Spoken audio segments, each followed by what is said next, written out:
Usiamini kila unachoambiwa ni bure. Watu wengi sana hasa kwenye mitandao wakiona ujumbe tuma hii linki utapata for free, tuma hiki utapewa bure, njoo jiunge na hiki for free, mara nyingi huwa haimaanishi free.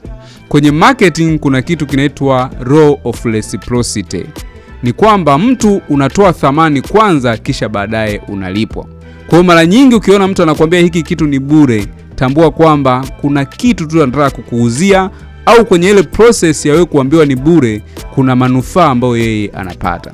Kwa hiyo usije ukaanza kulalamika kwamba baadaye nimejifunza ameniambia hii course ni free lakini baadaye ameniambia nilipie. No, wewe ndio ukuelewa kwamba nini ambacho unatakiwa ufanye unapokutana na kitu chochote cha bure. Kwa hiyo kuwa makini. Kama unataka kupata kweli kitu chenye thamani, kuwa tayari kulipia tu ili unufaike. Lakini unapoambiwa bure halafu baadaye uambiwe kulipiwa, unaanza kusema huyu mtu ni tapeli. No.